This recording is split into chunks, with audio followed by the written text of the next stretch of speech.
Hello बच्चों, जय हिंद। Today session we discuss about the hyper conjugation और नो बॉन्ड रेजोनेंस।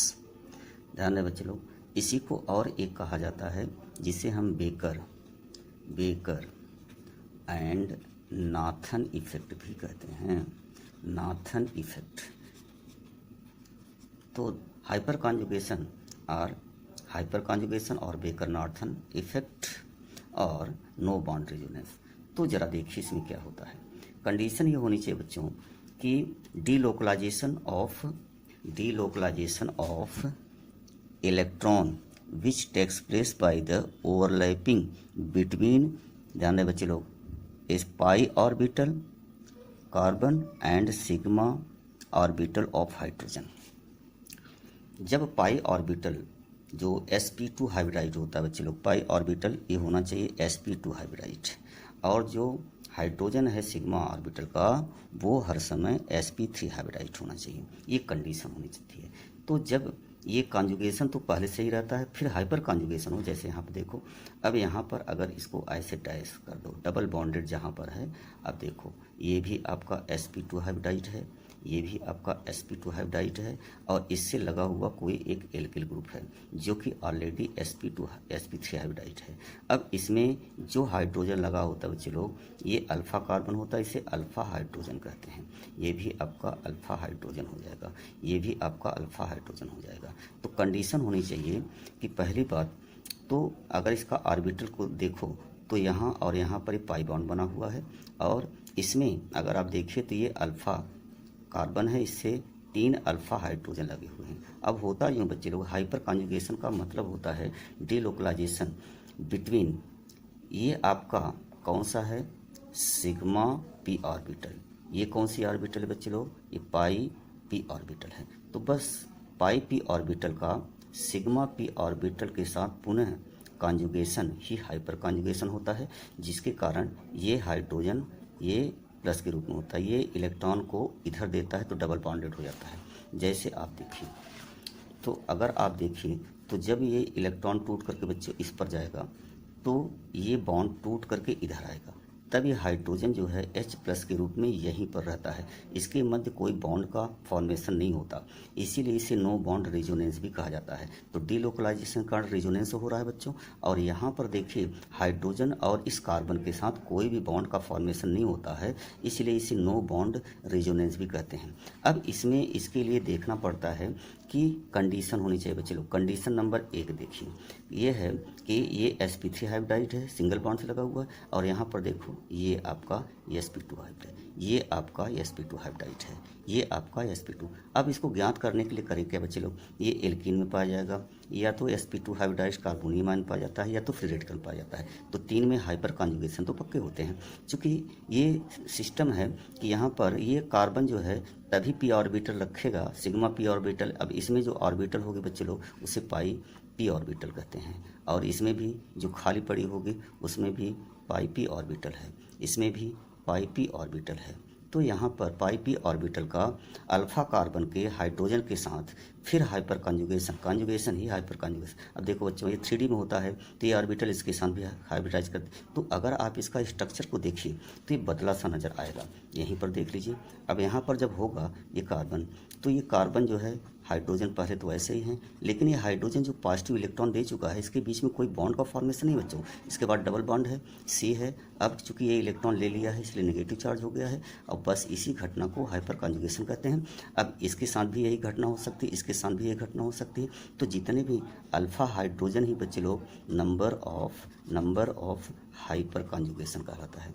तो हाइपर कॉन्जुगेशन हर समय अल्फा का हाइड्रोजन के बराबर ही होता है। जितने अल्फा हाइड्रोजन होंगे बच्चे लोग उतना ही हाइपर कॉन्जुगेशन होगा। और ध्यान रहे, मैक्सिमम जो हाइपर कॉन्जुगेशन होता है बच्चे लोग, हाइपर कॉन्जुगेशन, ठीक है, मैक्सिमम हाइपर कॉन्जुगेशन और maximum stability of species, stability of species, वो स्पीसीज उतना ही ज़्यादा स्टेबल हुआ करते बच्चे लोग। जितना ज़्यादा हाइपर कॉन्जुगेशन होगा उतना ही ज़्यादा स्टेबिलिटी आएगी।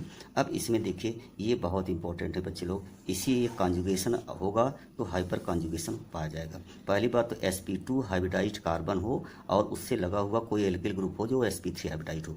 तो sp2 हाइब्रिडाइज्ड किस में पाया जाता है, डबली बॉन्डेड में हो, या तो कार्बोनियम आयन में हो, या तो फ्री रेडिकल में हो। ठीक है, इसी में अब जिसमें जितना ज़्यादा हाइपर कॉन्जुगेशन पाया जाएगा वो स्पीसीज उतना ही ज़्यादा स्टेबल होगी।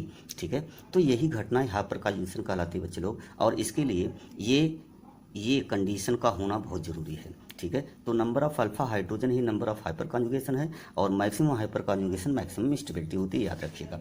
मैक्सिमम हाइपर कॉन्जुगेशन मतलब जिसमें जितना ज़्यादा अल्फा हाइड्रोजन होगा उसमें उतना ही ज़्यादा हाइपर कॉन्जुगेशन होगा और उतना ही ज़्यादा स्पीसीज स्टेबल होगी। ठीक है, तो maximum stability is equal to maximum alpha hydrogen is equal to number of hyper conjugation. ठीक है, तो नंबर ऑफ हाइपर कॉन्जुगेशन जितना ज़्यादा होगा उतना ज़्यादा स्टेबिलिटी होगी।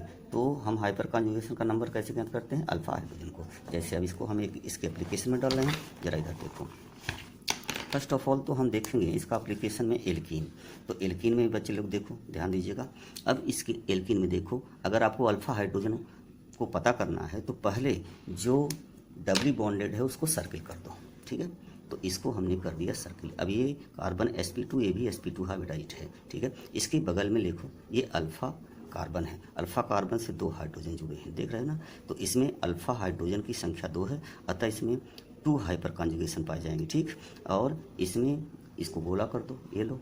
अब इसके बगल से जो कार्बन है वही अल्फा होगा। अब इससे लगा हुआ ये अल्फा हाइड्रोजन, ये अल्फा हाइड्रोजन, ये अल्फा हाइड्रोजन, 3 इधर हो गई और 3 इधर भी हो गई। तो यहाँ पर बच्चे लोग 6 अल्फा हाइड्रोजन है। तो जिसमें ज़्यादा अल्फा हाइड्रोजन पाया जाएगा वही ज़्यादा स्टेबल होगा। तो यहाँ पर 6 हाइपर कॉन्जुगेशन है, यहाँ पर 2 हाइपर कॉन्जुगेशन है। इसलिए ये एल्कीन जो है ब्यूटीन 2 बच्चे लोग, ये ब्यूटीन 2 है, ब्यूटीन 1 है, तो ये मोर स्टेबल होती है। ये हमने स्टेबिलिटी का आर्डर इसको दिखाया है। ठीक है, तो दूसरा देखो stability of carbonium ion.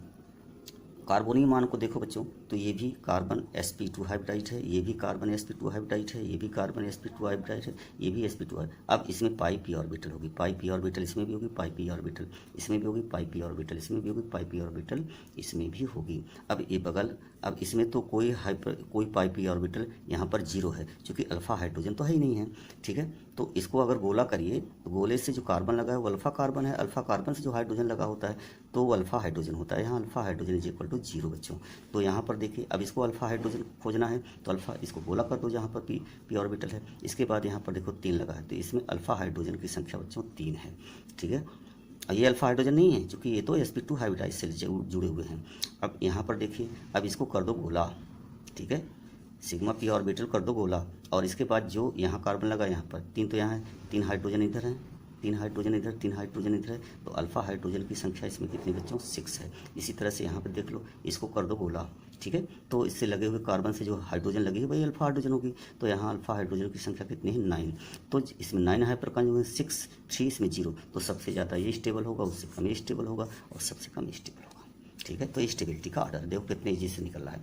Stability of free radical भी बच्चे लोग निकाल सकते हैं। अब यहाँ पर देखो, ये जो है ये आपका कौन सा हाइब्रिडाइज्ड है, sp2, ये sp2, ये sp2 है, ये sp2 है। अब इससे लगा हुआ कार्बन अल्फा कार्बन होगा, इसमें कुछ है नहीं, तो alpha hydrogen is equal to 0। यहाँ पर देखो, ये एल्किल ग्रुप लगा है, तो यहाँ पर अल्फा हाइड्रोजन कितने हैं 3 हैं। इसमें अल्फा हाइड्रोजन 6 हैं, इसमें 3, इसमें 3, इसमें, और इसमें अल्फा हाइड्रोजन बच्चे लोग इसमें हैं आपके 9। ठीक है, तो सबसे ज़्यादा हाइपर कॉन्जुगेशन इसमें पाया जाएगा, उससे कम इसमें, उसमें सबसे कम इसमें। तो जितना ज़्यादा हाइपर कॉन्जुगेशन होगा इससे उतना ज़्यादा स्टेबल होगी। तो ये सबसे ज़्यादा स्टेबल होगा, उससे कम, और सबसे कम ही होगा। ठीक है, तो ध्यान दें बच्चे लोग एक चीज़ का, और जो हाइपर कॉन्जुगेशन होता है जो एक्सपेक्टेड प्रॉपर्टी होती है मॉलिक्यूल्स को बदल जाती है। ठीक है, ये बहुत इंपॉर्टेंट है बच्चों। जो हाइपर कॉन्जुगेशन होता है, हाइपर कॉन्जुगेशन जिसमें मॉलिक्यूल्स पाया जाएगा, तो ऐसे जो मॉलिक्यूल्स होते हैं बच्चे लोग, ऐसे मॉलिक्यूल्स जिसमें हाइपर कॉन्जुगेशन, उसका जो एक्सपेक्टेड प्रॉपर्टी जो होती है, प्रॉपर्टीज़ ठीक है, वो क्या हो जाती है बच्चों, डिफर हो जाती है, भिन्न हो जाती है। जो जैसे पोलरिटी जो है, डाइपोल मोमेंट बदल जाता है, क्योंकि उस पर पॉजिटिव नेगेटिव चार्ज आते हैं, पहला प्रॉपर्टी बदल जाता है।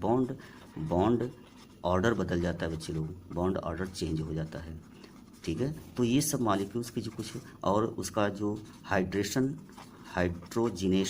हाइड्रोजिनेशन एनर्जी होती है बच्चे लोग, वो भी चेंज हो जाती है, क्योंकि बॉन्ड को तोड़ने में जो ज़्यादा एनर्जी देनी पड़ती है हाइपर कॉन्जुगेशन का, तो मॉलिक्यूल्स की एक्सपेक्टेड जो प्रॉपर्टीज़ हैं वो चेंज हो जाती हैं। तो ये तो रहा बच्चों आपका हाइपर कॉन्जुगेशन।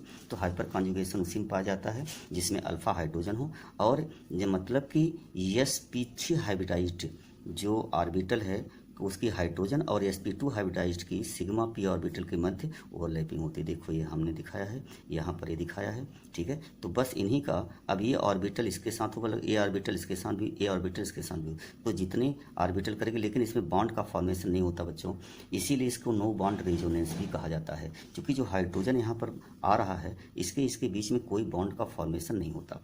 अब यहाँ पर जहाँ पर बॉन्ड का फॉर्मेशन हो जाता है तो रेजोनेंस हो जाता है, इसीलिए इसे कहते हैं नो बॉन्ड रेजोनेंस। हाइड्रोजन जहाँ रहता है वहीं पर रहता है। अब देखो यहाँ पर जब इलेक्ट्रॉन चला जाता है तो यहाँ पर देखो पॉजिटिव है ये हाइड्रोजन, और इसके में तो किसी प्रकार का बॉन्ड का फॉर्मेशन नहीं हुआ है।